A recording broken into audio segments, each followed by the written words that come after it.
Well, this is a new setting, I guess. Since recording my last video, our agency has expanded. I've moved into a physical office space. I've got some nice foam padding here. We're recording with new stuff. Things are awesome. My name is Jonathan Strupek. I am the founder of Strupek. We are a marketing agency, and this right here is You Market It, a DIY marketing and advertising video series for those who are interested in getting their hands dirty, learning how to build and scale marketing efforts on your own.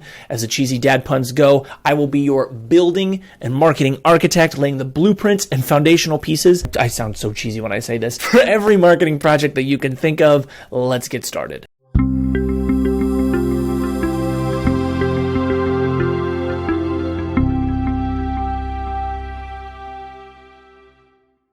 Today we're talking about the Blue Ocean strategy. Now, for those that are unfamiliar with it, this was a term that was coined by Chan Kim and Renee Mauborgne. I hope I said those names right. And they define the terms red ocean and blue ocean. Before we go any further, I want to say that, of course, I cannot take credit for any of these concepts. These two authors coined the concept and the principle I'm about to share.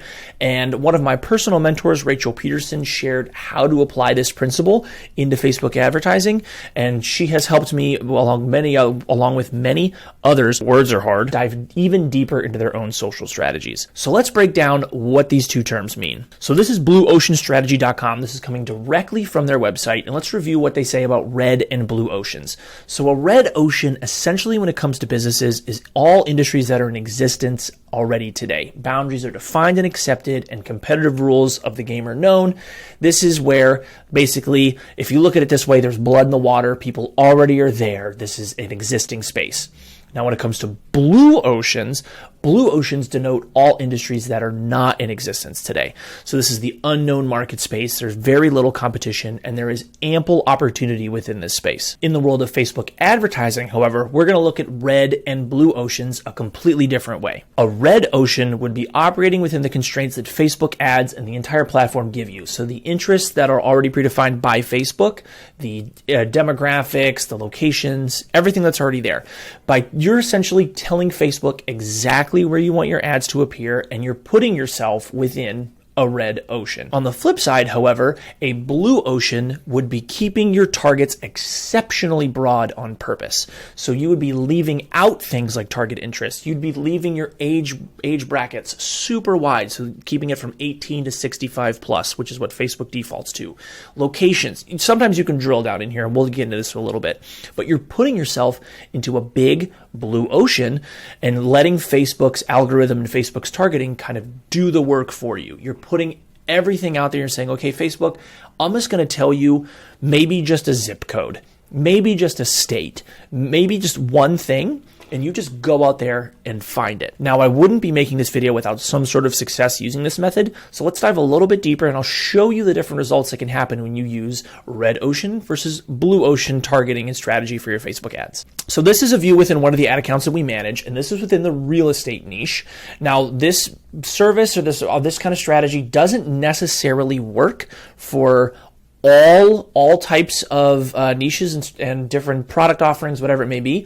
I'll show you real estate. I will also show you another service-based industry where we found results, this one being a guitar shop. But we're going to go in here, we're going to take a look. So just from a high-level perspective here, this was looking at these campaigns. This is where we ran kind of the red ocean strategy. We called this refined interest, where we had to do a bunch of updates and copy creative. We went down and we drilled in hard on interests.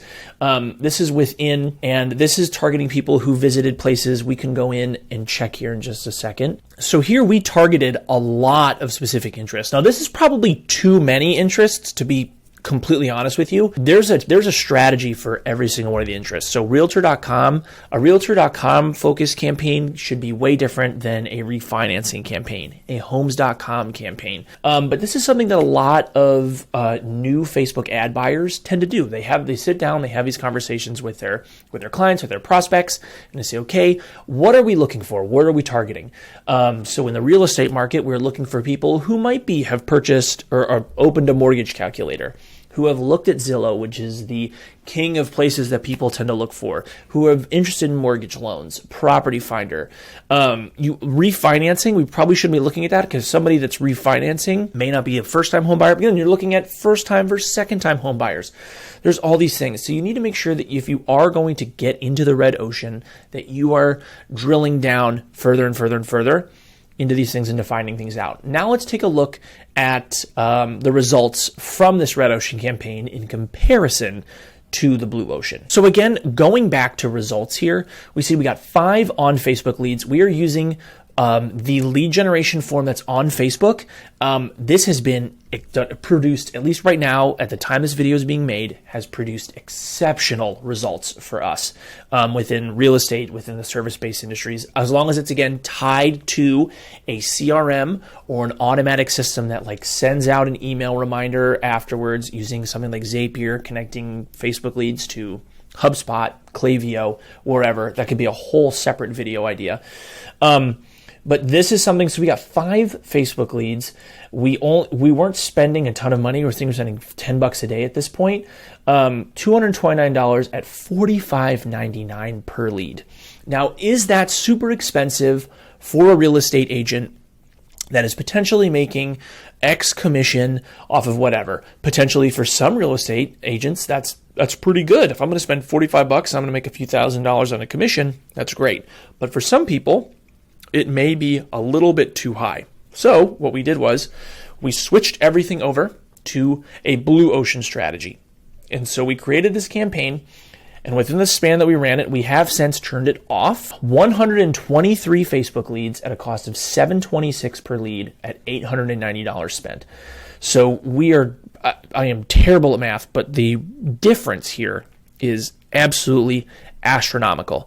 Now let's dig in and just see what we did on the back end, and then I'll give a little bit of a disclaimer too as to why, again, this is a really high lead number, but then we're also looking at quality of leads as well. So here, all we did for this campaign is we just told them, okay, here's the area, the actual area we need to target. We left the ages open to 18 to 65 plus, which is what Facebook defaults to anyway.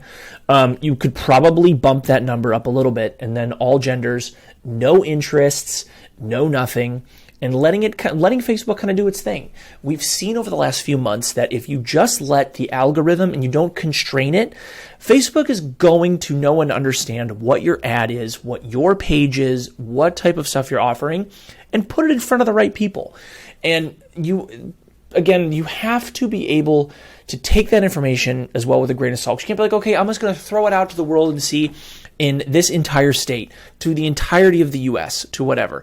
With one of the guitar shops that we work with, which I will show you here in a minute, we boiled down to zip codes. What zip codes people were within driving distance from the guitar shop. We went down that deep, but we didn't tell Facebook people who are interested in guitar, in music, in these artists, in that artist. We just kind of left it open, and their return has been absolutely astronomical. So we left this open. We got 123 different leads. There's, of course, multiple videos that I can create on topic of what does your creative look like? What does your copy look like? It needs to be able to stand out, because if you're pumping it to a wide audience, you still need to be able to grab attention from people, even if they're not looking, or even if if someone may not, and Facebook's going to put it in front of random people. It's a blue ocean. It doesn't know exactly who it's going in front of, so it's going to put it in front of random people. I may be hitting somebody that if I told Facebook to look at people who have looked at Zillow, I may be hitting people who are interested in potentially buying or selling their home, but have never looked at Zillow, or have never allowed the cookies or get Facebook let them get the information behind that target interest. That helps you expand your potential reach and your target to something even further, and you can get even stronger results. So this is the guitar shop that we run campaigns for. We still have we have a lot of active campaigns running with them right now. We have tried a bunch of different things, from Facebook lead gen to landing pages to everything else. And again, once you find something that works and something that clicks, when you're testing, when you're A/B testing something over and over again, are you testing a landing page versus a Facebook ad, this creative or that creative? Once you find something, you dump everything into that. You are then able to kind of have multiple basically streams running. And when one works, you just crank it up and you open the hose and you let it go. And so that's what we did with this one.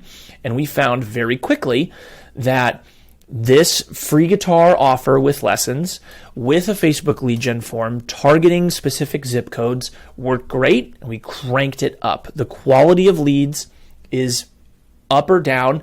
You have to then also make sure that is the person, when they're receiving the leads, what does your follow-up look like?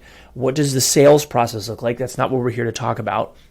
But you have to make the system in place. You can be able to give your clients 54 leads. I believe this is in a month. Right now I have it very wide.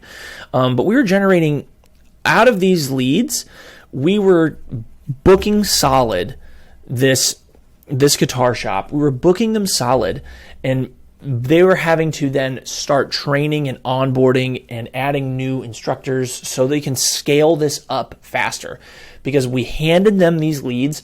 We worked through them a sales process. He's a very strong copywriter. He's really good at sales stuff. He was able to get in front of clients, which is again something that you are in front of prospects, something you can talk to with your own clients, your own prospects. He's able to sit down and get in front of these people and have those conversations while you're just handing him leads at $8.30 a lead. And if that's going to turn into the ROI of a couple $100 for whether it's guitar lessons or a product or a house or whatever it's going to be, those results are going to be absolutely golden. So I'm going to bring it back full cam to close the video and end it with a few different disclaimers that you really have to have a lot of things in place in order to make the red or blue ocean strategy successful. I am not going to sit here and say that the blue ocean strategy is 100% effective, that this way works for everything. That's 100% not the case. There are some things that you have to do targeting. You have to make sure that there's retargeting efforts in place, that if somebody signs up onto a mailing list as a part of this, what does your communication look like? What does the sales process look like? What do the certain touch points look like? What does the creative look like? What does the copy say? All these different things have to make sense, and they have to resonate with your customer, with whoever you're targeting to, in order for all of this to work. And you have to be able to A/B test as well in order to get some of these results, which again are not earth-shattering results for some people. Like at a mass scale, sure, getting 50, 100 leads, whatever it may be, at $7 is good. But there's ways to scale this up. There's ways to do way more things. And so you have to be able to have these conversations with yourself, with your team, with your client, with whoever. You have to be able to support this sort of strategy on a multitude of different levels. Again, like I mentioned before, we have personally only tested this within service-based industries, with real estate, with guitar lessons, with e-commerce, with those types of products. Blue ocean might be kind of difficult to do. At least it's not impossible to do. It's going to be a little bit more difficult because you can't drill down into, say, a specific location, because people may not be buying your product, or they may be buying your product in a specific location within a certain town, zip code, state, region. Just be prepared if you're going to go blue ocean. If you're going to let it go, it's going to be a little bit more expensive in the beginning. Your ad spend is going to spend faster because you're telling Facebook to do the research and to expand everything out and to let them go. And this is something that I tell my clients all the time, that again, your first month, don't expect the world when you're trying this out. You have to be able to test things. And if you get results while you're testing, fantastic. This is something that did happen with our guitar client. We were able to, within just a couple weeks, figure this out and crank it up, and we were able to go. And that's not always the case. Whether you're running this yourself, you're running this with an agency, with anybody else, whether you yourself are an agency owner or you yourself are sitting here and watching this as somebody who just wants to do this better. There's so many different aspects to figure out here. So thank you for watching the video. I sincerely appreciate it. If you made it this far, please make sure to drop a comment, a like, subscribe, all that good fun stuff. Visit our website, strupek.com, if you are at all interested in having us and our team help you scale and grow your ads, your creative, your copy, anything else, we'd be happy to help and have a conversation with you. My name is Jonathan. It was so nice hanging out with you, and I'm hoping I won't see you in as big of a gap between videos that we did on this one. Have a good day, night. This is awkward. Okay, bye.